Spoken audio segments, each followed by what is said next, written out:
Hola de nuevo, queridos amigos. Hoy vamos a empezar, como dijimos en estos días anteriores, con el último capítulo de esta lista correspondiente a los mundos paralelos. El último capítulo no, es decir, me refiero a los bloques en los que está dividida la lista. El último bloque sería el de los mundos paralelos, a falta de incorporar luego nuevas perlas y reportajes científicos y quizás otros nuevos capítulos que podamos ir ampliando, pero en principio sobre lo que tengo preparado en esta lista. Este va a ser sin duda alguna yo creo que uno de los más interesantes, más que nada porque ante lo desconocido se nos abre una gran puerta de la que no sabemos mucho y tampoco sabemos hasta qué punto puede ser absolutamente relevante para la humanidad el descubrimiento de este tipo de misterios científicos. Bueno, pues una breve introducción y os explico. La idea de la existencia de múltiples universos o realidades paralelas más o menos accesibles o desconectadas de la nuestra se ha instalado en el imaginario colectivo más reciente.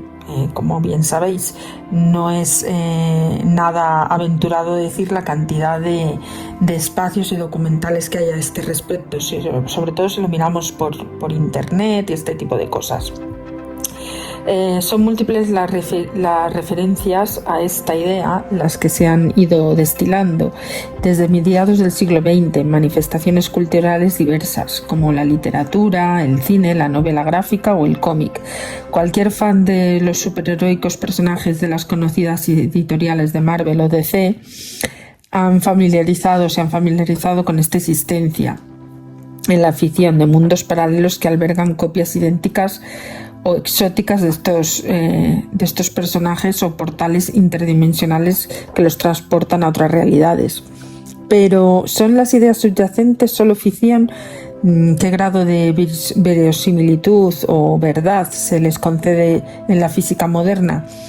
¿Pueden la mecánica cuántica y la cosmología moderna proporcionar una base científica firme para la idea de que en algún otro universo se desarrolla una realidad idéntica a la que nosotros podemos constatar en el aquí y el ahora? El objeto de estos capítulos es precisamente ocuparse de estas preguntas, con todo el rigor y la honestidad que deben caracterizar a un análisis hecho desde el ámbito de la ciencia. Este propósito nos va a embarcar en un apasionante viaje por el vasto panorama de las ideas y teorías que han revolucionado nuestra visión del universo y nuestro concepto de la realidad. Algunas especulaciones teóricas en el ámbito de la física moderna abren hoy la puerta a la posible coexistencia de un universo como el nuestro, como parte de una realidad múltiple con otros muchos universos. El conjunto de estos múltiples universos es comúnmente denominado como multiverso, y a lo largo del último medio siglo han ido postulados multiversos de diferente tipo y naturaleza. Las especulaciones que han llevado a los físicos y teóricos cosmólogos a postularlos se han centrado fundamentalmente en las interpretaciones de la mecánica cuántica, por eso es tan importante, en las variantes del paradigma cosmológico dominante basado en la teoría del Big Bang, la gran explosión, y la teoría de cuerdas sobranas que ha sido concebida como el marco de la unificación de la gravedad y las restantes interacciones fundamentales integradas en el llamado modelo estándar de la física de partículas. Todo lo que hemos estado viendo anteriormente. Estos universos múltiples surgen de elucubraciones formales que ancladas al sofisticado andamiaje matemático, estas teorías físicas fundamentales persiguen también generalmente la consistencia interna y la elegancia. No obstante, es tal el éxito de estas teorías en su propósito de describir el mundo físico que nos rodea que merece la pena no desdeñar las consecuencias que puedan extraerse de ellas, ya que de su estructura matemática, por poco cercanas a la lógica cotidiana, pues nos pueden resultar. En este caso, la mecánica cuántica o la teoría especial de la relatividad, a principios del siglo pasado, revolucionaron completamente nuestra percepción del mundo físico, desafiando al sentido común y enterrando las nociones del determinismo y simultaneidad, y hasta sus más inverosímiles consecuencias, que han demostrado ser compatibles con los resultados experimentales más elaborados y cuidadosamente obtenidos. Ambas, combinadas con las teorías de campo, son la base de la asombrosamente precisa descripción moderna de la interacción electromagnética en las partículas elementales, como los electrones y los protones, la electrodinámica cuántica.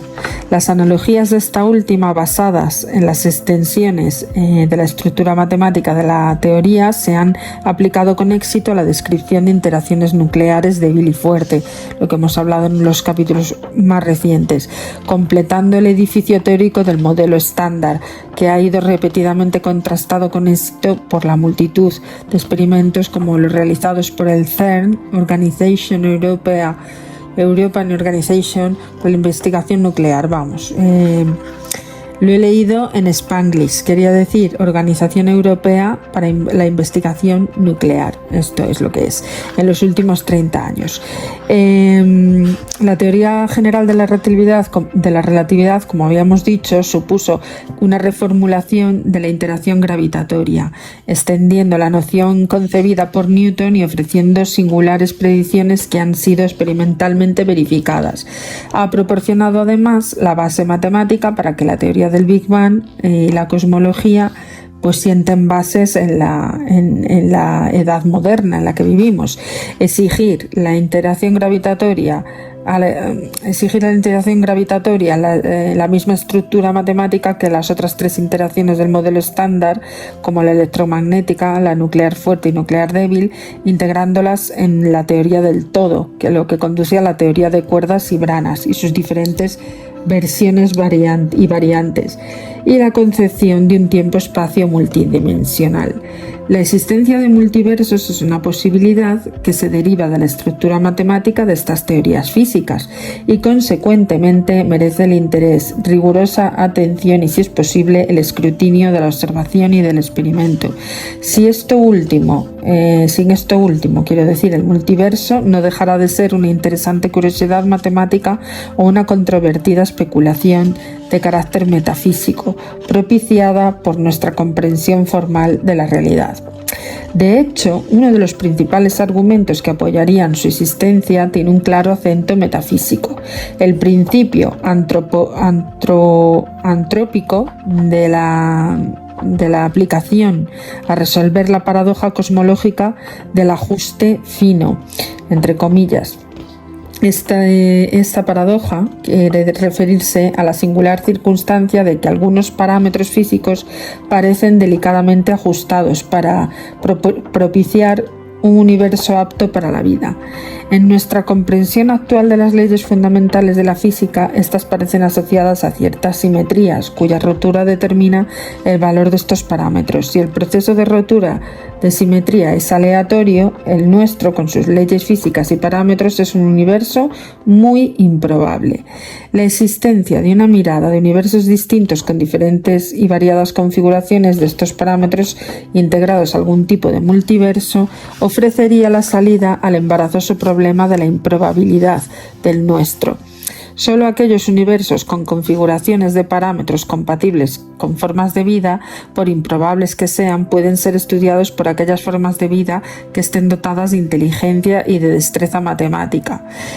Por ejemplo, imaginaros, esto es como si nosotros nos vamos a Plutón o pudiendo llegar a Plutón físicamente y nos ponemos a estudiar ese planeta como es y analizarlo. Digamos que es una inteligencia, entre comillas, superior que va a ese planeta para investigarlo. Pues esto sería algo parecido, es por decirlo de alguna manera. El cosmólogo de origen sueco Max Tegmark ha propuesto una suerte de taxonomía que tiene como objeto clasificar las diferentes versiones posibles de multiversos propuestos hasta ahora, o que puedan ser potencialmente propuestos en el futuro. El resultado son 4 clases jerarquizadas de multiversos, construidas como muñecas rusas, o sea, albergando una clase dentro de la otra más amplia. Esta a su vez dentro de otra mayor y así sucesivamente. Esta clasificación nos servirá para abordar de manera ordenada a lo largo de esta lista las diferentes nociones del multiverso, la base científica y lo que sustenta sus principales implicaciones. La clase primera de multiversos es la más cercana a la lógica cotidiana. En aquella encajaría un universo especialmente infinito, homogéneo a gran escala, compuesto de una infinidad de universos isla o mundos que ha evolucionado de manera aislada en un tiempo infinito. En él, sin necesidad de recurrir a inquietantes leyes de mecánica cuántica, la pura y simple probabilidad nos aseguraría que dentro de esta infinidad otros mundos habrían evolucionado hasta repetir el nuestro con su estado actual. Como discutiremos dentro del paradigma cosmológico actual, que incluye la inflación cósmica, los datos obtenidos para las fluctuaciones de temperatura del fondo cósmico de microondas son compatibles con la existencia de este multiverso. O sea, fijaros, la cosmología y la astronomía y la astrofísica que estudia esas radiaciones microondas de fondo han demostrado que sí que sería posible. O sea, que esto es ya un gran avance. O sea, y esto solo hablando de la configuración más sencilla. Las leyes de la física no varían de un universo a otro, en un multiverso de clase primero. El multiverso de clase 2, sin embargo, sería aquel constituido por múltiples universos con leyes y constantes físicas fundamentales que se diferenciarían unos de otros. Cada uno de esos universos podría ser a su vez un multiverso de clase primera si reuniera las condiciones para ello. Los de clase 3 de multiverso es la que podríamos denominar el multiverso cuántico, y en esta encajaría la propuesta definida por el físico Hugh Everett, mi favorito, en sus tesis doctorales de 1957, según la cual el engorroso postulado del colapso, la función de onda y el proceso de medida formulado por el ex profeso para aportar la predictibilidad a la mecánica cuántica es solo necesario para ahormar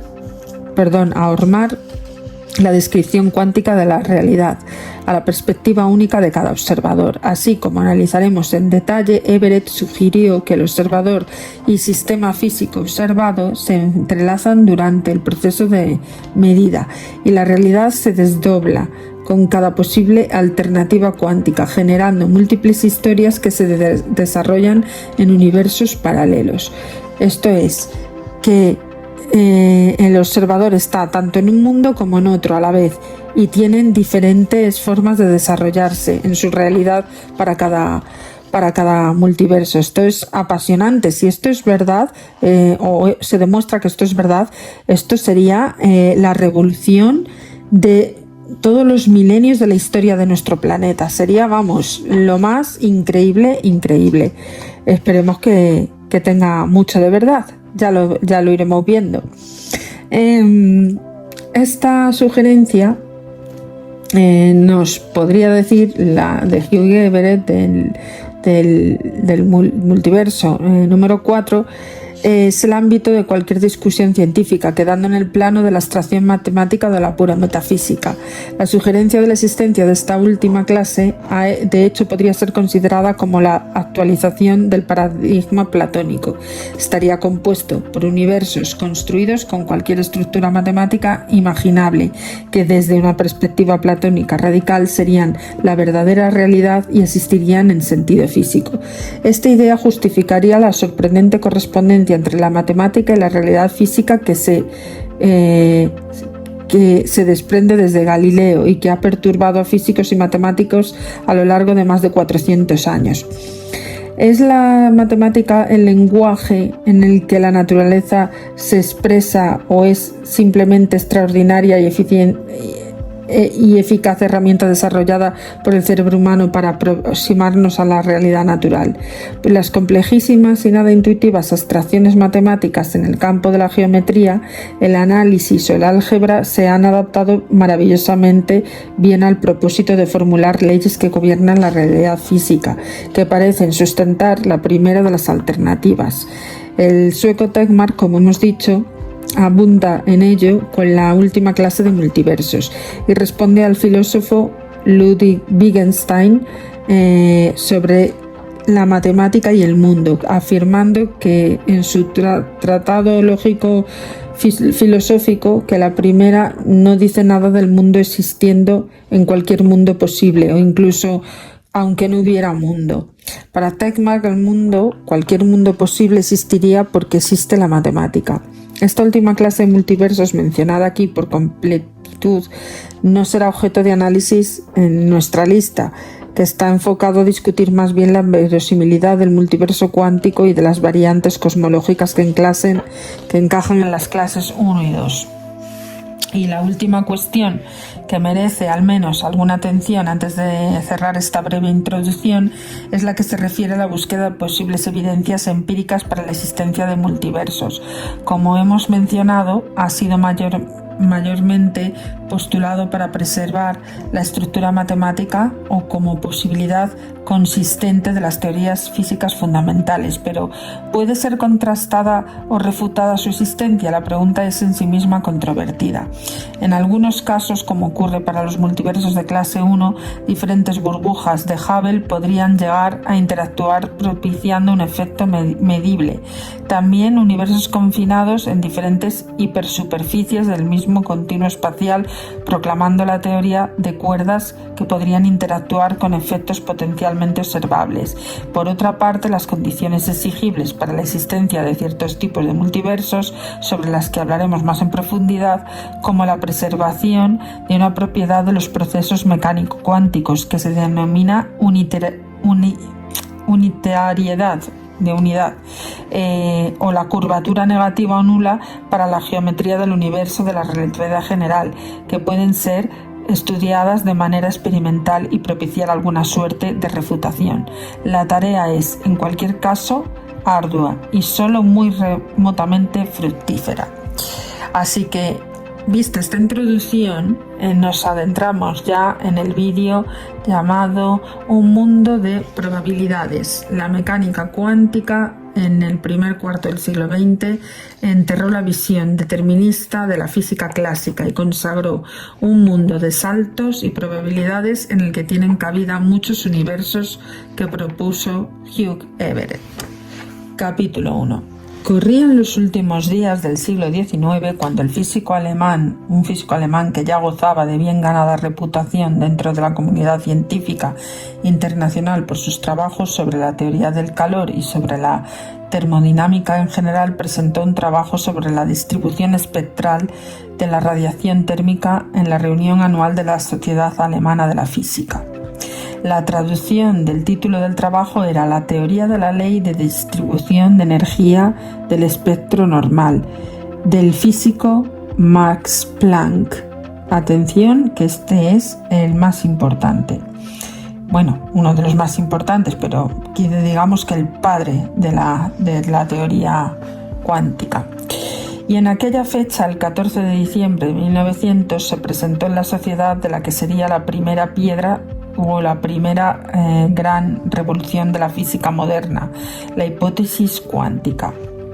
A lo largo del primer cuarto del siglo siguiente, reconocidos físicos, entre otros Albert Einstein, por supuesto, Niels Bohr, Louis de Broglie, Werner Heisenberg, Max Born y Wolfgang Pauli o Erwin Schrödinger, pusieron otras muchas piedras que permitieron completar un singular y brillante edificio, la mecánica cuántica.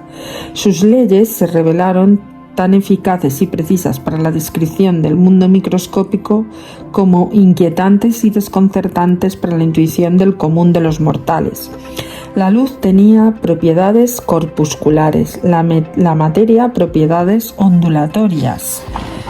Los electrones ya no solo seguían trayectorias y además determinar su posición implicaba desconocer la velocidad que poseían y sobre todo un gato podía estar vivo y muerto al mismo tiempo. Esas mismas leyes y su consistencia matemática constituyen la principal base científica de la sorprendente especulación formulada por Hugh Everett en su tesis doctoral defendida en Princeton en 1957 y que proponía la existencia de una multitud de universos paralelos que se denomina multiverso cuántico o simplemente el multiverso, como peaje a pagar para preservar una propiedad de la mecánica cuántica llamada unitariedad, a la que prestamos atención más adelante. Esta partícula, en particular, esta teoría, dicha propiedad debía preservarse también cuando se realiza una medición de alguna característica observable para un sistema dado y una función de onda, lo que representa aparentemente y que colapsa perdiendo parte de su información. En esencia, el trabajo de Hugh Everett estaba motivado precisamente por el intento de resolver el conocido problema de la medida en la mecánica cuántica, problema que se deriva del establecimiento de la interpretación ortodoxa de Copenhague como paradigma de la mecánica cuántica para la descripción del mundo físico microscópico. Everett concibió un mundo cuántico en el que la función de onda no colapsaba y la información del sistema cuántico no se perdía. En este mundo, el sistema cuántico, con un resultado particular de una medida y el observador que la había medido, se desdoblaban en el sistema con otros resultados y otros observadores, generando realidades cuánticas alternativas que se desconectaban y evolucionaban en paralelo.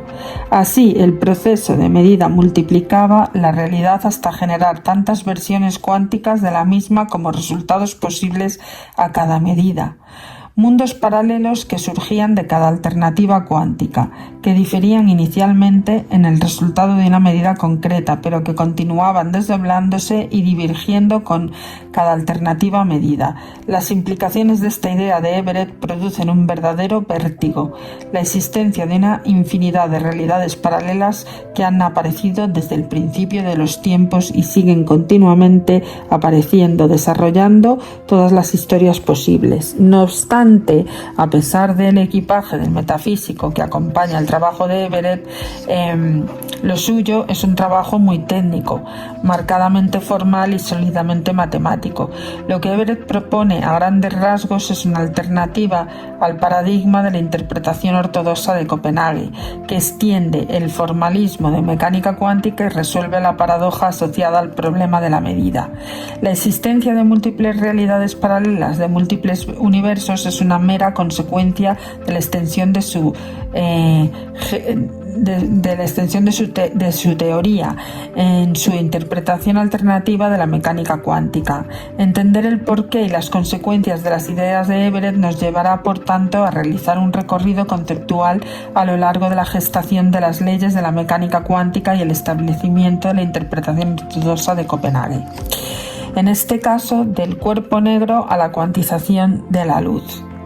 El problema físico que llevó a Planck a postular su hipótesis cuántica era un problema de equilibrio de la materia con la radiación, un problema en el que confluían la termodinámica, la mecánica estadística y el electromagnetismo, disciplinas todas muy bien establecidas dentro del cuerpo de la física clásica a finales del siglo XIX, en particular gracias a los trabajos de Ludwig Boltzmann en la mecánica estadística y de James Clerk Maxwell en la formulación unificada del electromagnetismo. ¿Os acordáis? Maxwell, de las ecuaciones de Maxwell. El problema puede describirse como sigue. Todo cuerpo, por el hecho de estar en una cierta temperatura, radia o emite luz. Es decir, la radiación electromagnética no necesariamente visible, pero que es fácil de entender.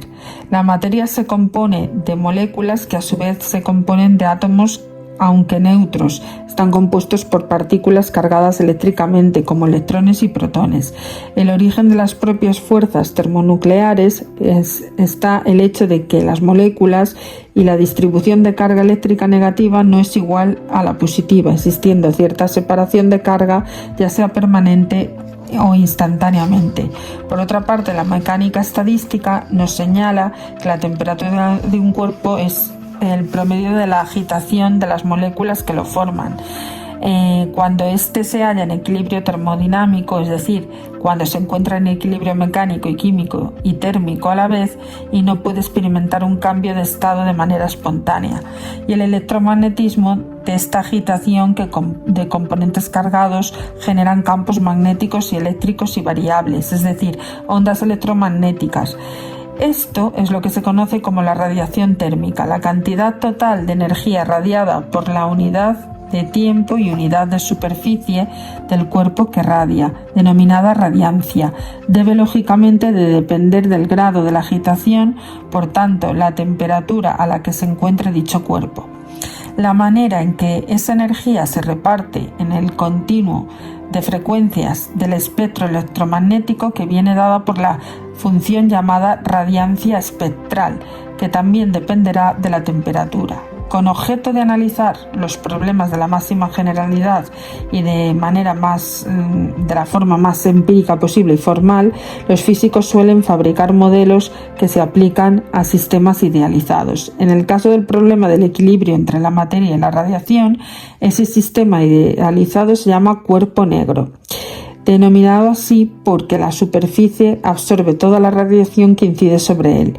La principal característica de un cuerpo negro es que, como Gustav Kirchhoff demostró, la manera que radia térmicamente no depende de la naturaleza o composición, sino de la temperatura del cuerpo.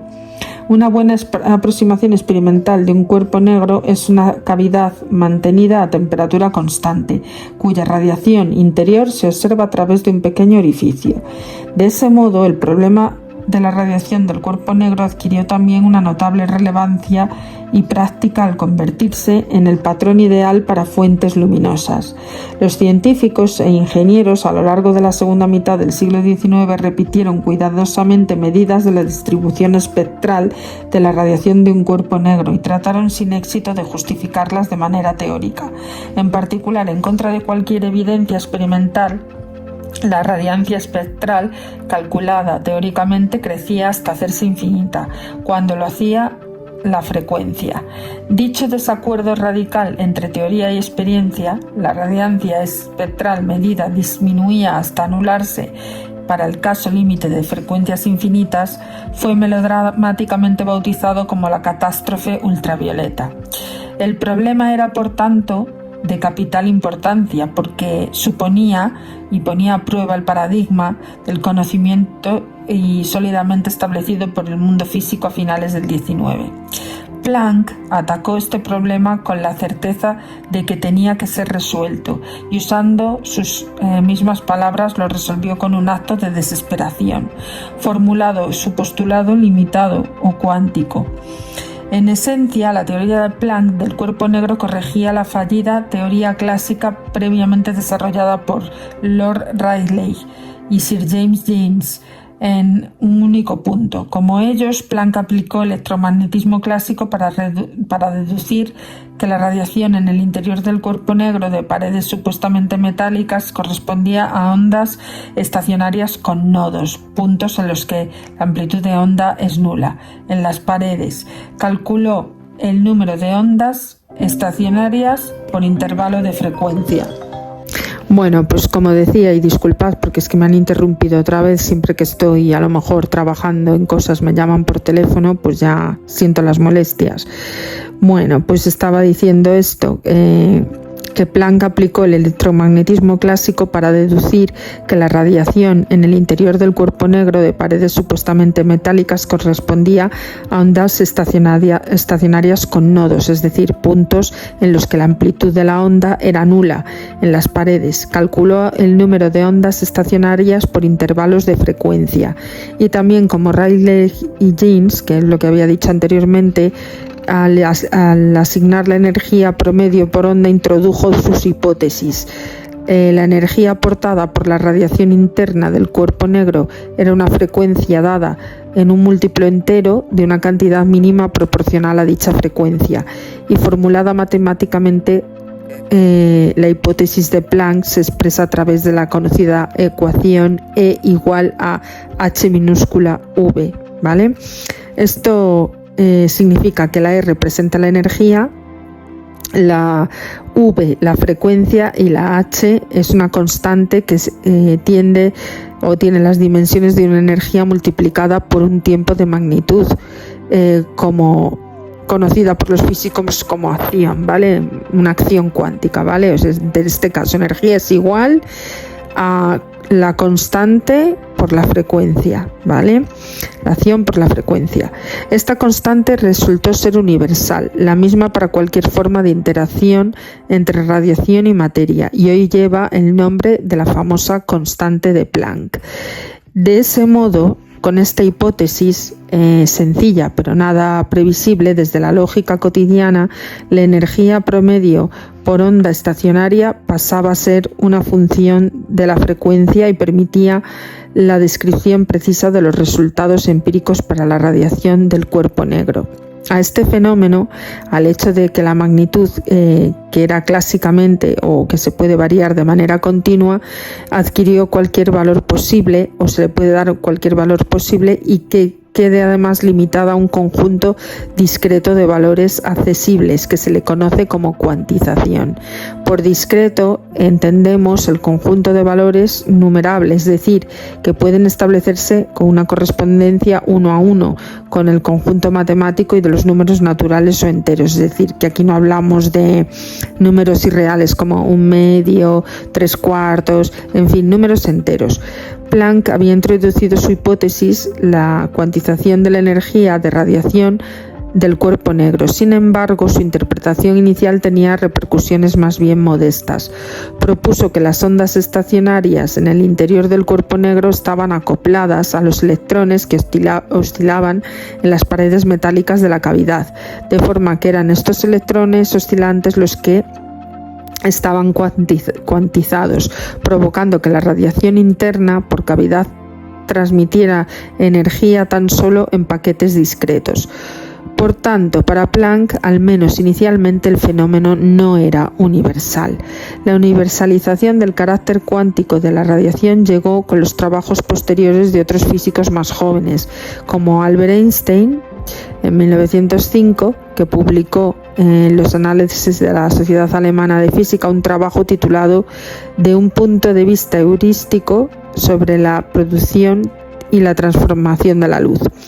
En él extendía la hipótesis cuántica de Planck a todo intercambio de energía entre la radiación electromagnética y materia, explicando así el conocido efecto fotoeléctrico descubierto por Heinrich Hertz en 1886. Hertz, una marca famosa de baterías.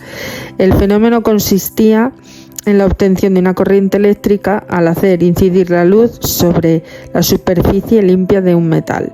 La luz arrancaba 2 electrones de la banda de conducción del metal, generando la corriente, pero solo a partir de cierta frecuencia umbral. Einstein interpretó correctamente que si la luz solo podía transferirse en paquetes discretos cuya energía era igual al producto de la constante de Planck por la frecuencia, se necesitaba una frecuencia mínima para que la energía comunicada al electrón por un único paquete fundamental fuera suficiente para arrancarlo. En ese paquete elemental o a ese paquete se le dio el nombre de cuanto, los famosos cuantos, en este caso de luz. Acordaros que en capítulos anteriores, sobre todo cuando estábamos hablando de la energía, la composición del Sol, hablábamos de los fotones, de los cuantos, etcétera.